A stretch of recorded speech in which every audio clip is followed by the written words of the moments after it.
Em 2 de agosto de 2015, os clientes do posto de gasolina Speedway, localizado em Gahanna, em Ohio, ficaram horrorizados ao ver um homem derramar gasolina em uma mulher e depois incendiá-la.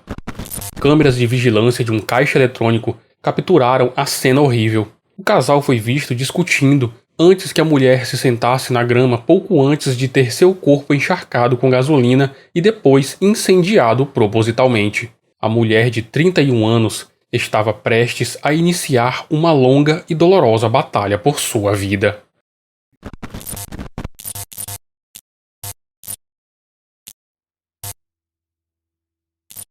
Judith Ann Hensel Malinowski nasceu em 26 de agosto de 1982, em Columbus, no estado de Ohio, nos Estados Unidos.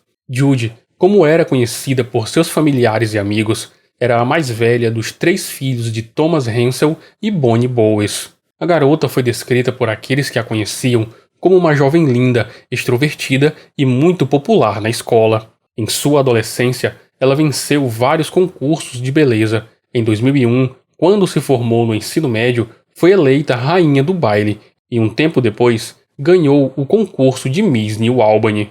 Após o ensino médio, Judy frequentou a Universidade de Ohio.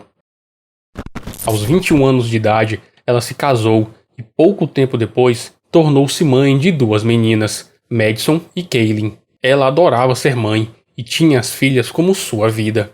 Judy vivia uma vida tranquila, cuidando de suas filhas, quando começou a sentir fortes dores na região pélvica. Após alguns exames, ela foi diagnosticada com câncer de ovário e foi submetida a um tratamento que fez a doença regredir. Mas em 2006, o câncer voltou e ela precisou fazer uma histerectomia.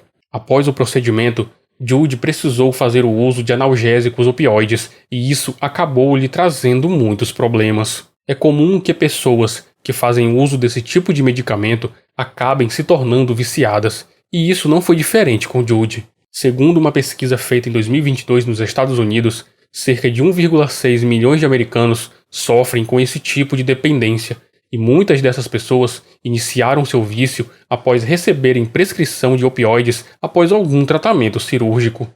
Depois que seu convênio médico não cobriu mais o uso de seus analgésicos, Judy começou a procurar a droga nas ruas. O medicamento que ela fazia uso tinha em sua composição os mesmos componentes que são utilizados para a fabricação de uma droga muito potente, que eu prefiro não dizer o nome.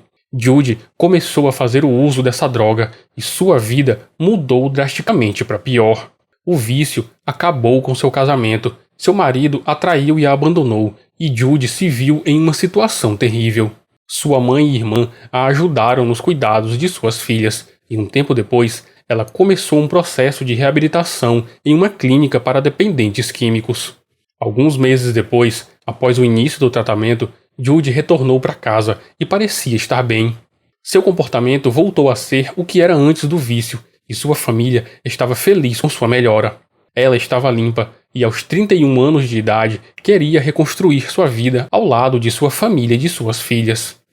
Pouco tempo depois, a jovem começou a receber mensagens em seu Facebook de um conhecido de seu ex-marido. O homem a elogiava e escrevia coisas que a fizeram se sentir bem. Michael Slanger era um trabalhador da construção civil na época e depois de seu primeiro encontro não saiu mais da vida de Judy e até se mudou para o apartamento dela. Bonnie Bowes, a mãe de Judy, não teve uma boa impressão daquele homem e com o tempo suas suspeitas de que ele não era uma boa pessoa se revelariam estar corretas. Além de abusivo, possessivo, controlador e violento, Michael se mostrou um homem muito covarde quando começou a usar o vício de Judy para controlá-la. Apesar de não ser dependente químico, todos os dias ele comprava uma pequena quantidade da droga para Judy e a mantinha sob seu controle fazendo ameaças. Além disso, ele começou a tentar colocá-la contra sua mãe, e frequentemente a moça aparecia com hematomas em seu corpo. A irmã dela relatou que em uma das conversas, Judy revelou que Michael a tinha sufocado até quase matá-la, e isso a fez temer por sua vida. Por várias vezes, Judy tentou terminar o relacionamento, mas não conseguia. Ela ligou para a polícia outras várias vezes, mas seus pedidos de ajuda não foram ouvidos. A mãe relatou que, devido ao seu histórico de uso de drogas, a polícia não deu atenção à sua filha, que foi ignorada em todos os seus pedidos de ajuda. Foram encontrados vários registros de ligações de Judy para a polícia local, denunciando violência doméstica, mas nenhuma acusação foi registrada pelos policiais. O relacionamento entre Michael e Judy durou poucos meses, mas foi um período perturbador na vida dela. Durante todo esse tempo, Judy falava para amigos e familiares que tinha medo que Michael a matasse caso tentasse fugir dele. Quando não suportou mais, ela saiu de casa e foi para um hotel. 3 dias depois, Michael ligou para a polícia e relatou seu desaparecimento, fazendo o papel de namorado preocupado. Em meio a essa vida conturbada, em agosto de 2015, uma outra clínica de reabilitação de dependentes químicos ofereceu uma vaga para Judy. Apesar de tudo, ela queria se livrar daquele vício e voltar a ser a mãe que era para suas filhas. No dia 2 de agosto, Michael se ofereceu para levar Judy até o centro de reabilitação, e no meio do caminho, os dois começaram uma discussão. Michael parou sua caminhonete em um posto de gasolina para comprar cigarros, e os dois continuaram a discutir. E no meio da discussão, Judy jogou um copo com refrigerante no rosto de Michael. Enfurecido, ele foi até a parte de trás da caminhonete, pegou um galão vermelho que tinha gasolina e começou a jogar o líquido em Judy. Uma câmera de segurança de um caixa eletrônico do posto registrou toda a cena. Após encharcar Judy com gasolina, Michael se afastou e em seguida tirou um isqueiro do bolso e acendeu, incendiando o corpo dela instantaneamente. A câmera capta a terrível cena de Judy lutando para apagar as chamas que envolvem todo o seu corpo. Algumas pessoas que testemunharam a cena ligaram para a polícia e para os bombeiros, descrevendo o que tinha acontecido. Michael também se queimou durante o ataque e, quando percebeu a presença de outras pessoas, pegou um extintor de incêndio em sua caminhonete e apagou as chamas do corpo de Judy. As autoridades chegaram no posto de gasolina e se depararam com uma cena terrível, e os dois foram levados para o hospital. Judy Malinovsky teve 95% de seu corpo queimado, sendo que 80% foram queimaduras de 3º grau. Ela perdeu todo o seu cabelo, suas orelhas, os dedos da mão esquerda e seu rosto ficou irreconhecível. Em respeito à vítima e com o intuito de não chocar as pessoas que assistem, eu optei em não colocar imagens dela nesse estado no meu vídeo, porque são imagens fortes que me levaram a perguntar novamente como um ser humano é capaz de fazer algo desse tipo com outra pessoa. Esse também foi o questionamento que a mãe de Judy fez. Apesar de imaginar que Michael não era uma boa pessoa, ela não acreditava que alguém fosse capaz de tanta crueldade. Bonnie só acreditou quando viu as imagens do vídeo. Michael Slanger teve queimaduras em um de seus braços e estava acordado quando a polícia chegou no hospital. Um detetive o questionou sobre o que tinha acontecido e ele disse que houve uma briga entre ele e Judy e o incêndio foi acidental. Ele falou que na discussão ele se enfureceu por causa do copo que a namorada atirou nele, então ele jogou gasolina nela com a intenção de estragar suas roupas. Segundo sua versão, o incêndio teria começado depois que ele foi acender um cigarro para Judy. Essa história não tinha sentido algum, e o detetive falou para Michael que eles viram, através das imagens da câmera do caixa eletrônico, exatamente o que tinha acontecido. Antes de qualquer coisa, o detetive foi até o quarto de Judy e perguntou a ela se Michael a tinha incendiado propositalmente. Quase inconsciente e mesmo sem conseguir falar, Judy confirmou balançando um pouco a cabeça. Michael foi preso no hospital e, ao verificar seus antecedentes, o detetive achou uma lista imensa com acusações que envolviam violência doméstica, agressão sexual, perseguição, conduta desordeira e outras infrações graves. No mesmo dia de sua prisão, Michael foi acusado de agressão e incêndio criminoso agravado.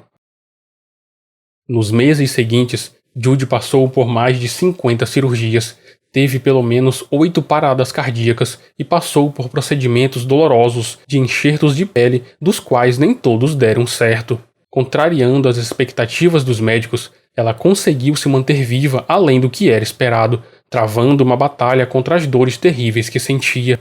Enquanto Judy lutava por sua vida no hospital, Michael passou pelo processo de pré-julgamento. A equipe de defesa temia que Judy testemunhasse contra ele, já que esse depoimento poderia ser usado futuramente em um julgamento de homicídio, caso ela morresse. Nas audiências preliminares, o advogado de defesa convenceu Michael a retirar sua declaração de inocente e não contestar a promotoria. Fazendo isso, Judy não seria ouvida no tribunal e Michael não precisava admitir sua culpa. Na última audiência, Michael Slanger foi condenado a 11 anos de prisão, a pena máxima permitida por lei. A juíza que deu a sentença se mostrou insatisfeita com isso e disse que Michael era o tipo de pessoa que deveria ficar encarcerado para sempre.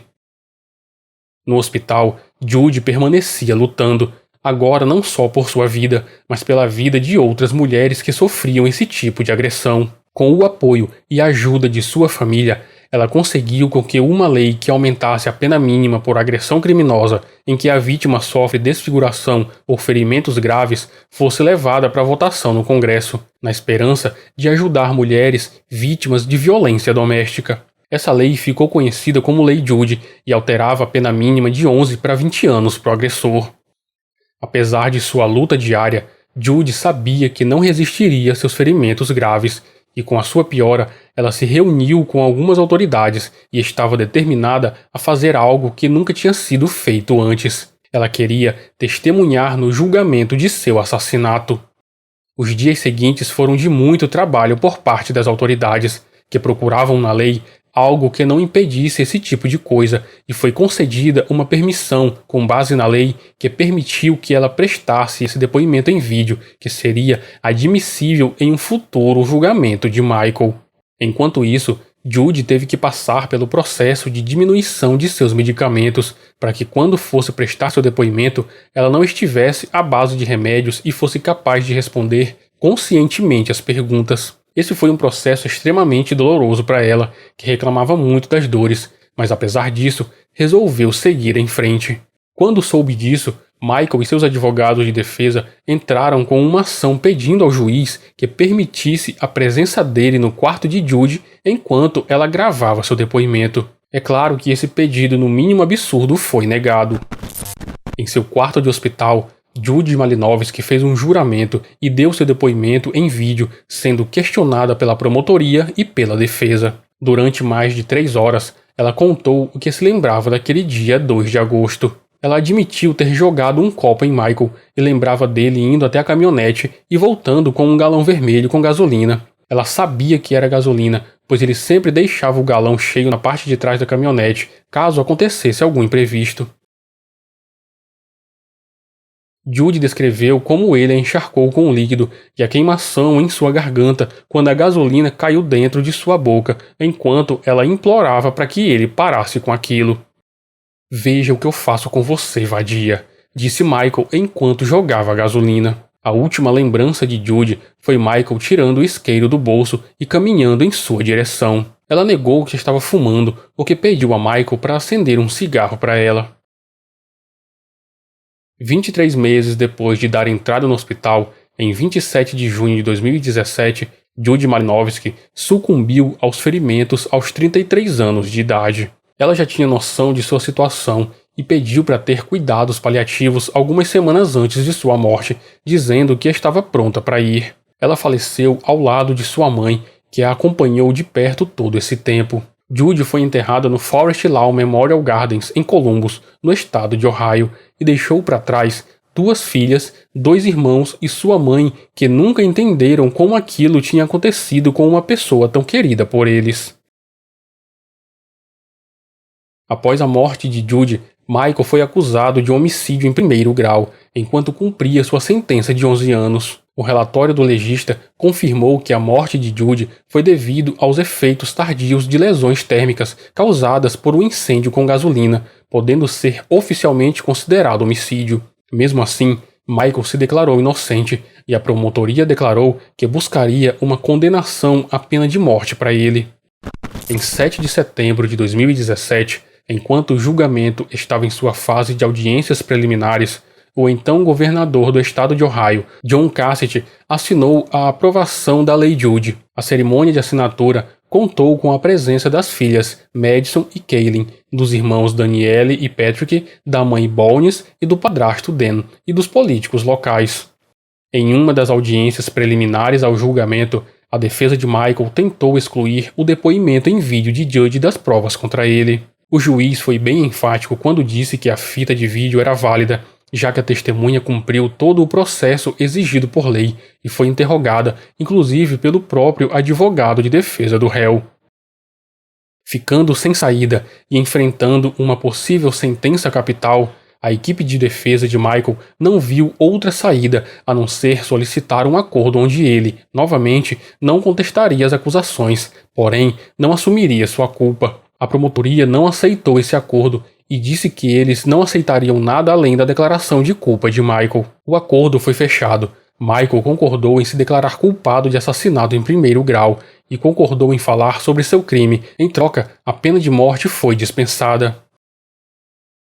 A gravação com o depoimento de Judge foi mostrada ao tribunal. Foi a primeira vez na história dos Estados Unidos que algo assim foi permitido. Para surpresa de todos, Judge deixou claro que seu desejo de punição para Michael não era pena de morte, e sim prisão perpétua, pois ela queria que ele tivesse a chance de encontrar Deus antes de encontrá-la novamente.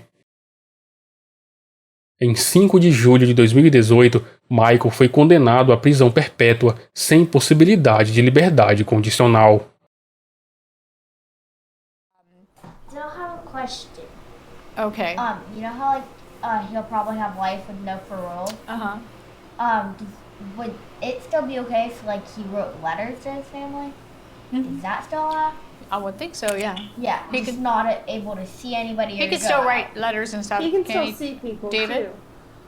But his life with no parole. Parole is he can't get out. He can't get out, but his family can still go and visit. Yeah, that kind of stinks because you can't see your mommy. Yeah, that's the thing. It's not fair. If we don't get to see part of our family, he shouldn't get to see his family. Yeah, but it doesn't bring back our family either. Yeah. Yeah, but it just makes it fair. Life in prison would mean nothing to him because he's already been in prison multiple times. Just saying you want the death penalty because you're mad because your mom's No, gone? he deserves the death penalty. So do you believe in the death penalty? Not in all cases, but in this case. If he had the gut to do that to somebody should have the gut to do it to him. Who told you that? No, I made that up. I don't think we should get all worked up about it because who knows what he'll do. And whatever he does is in God's hands anyway. God's already sorted this out.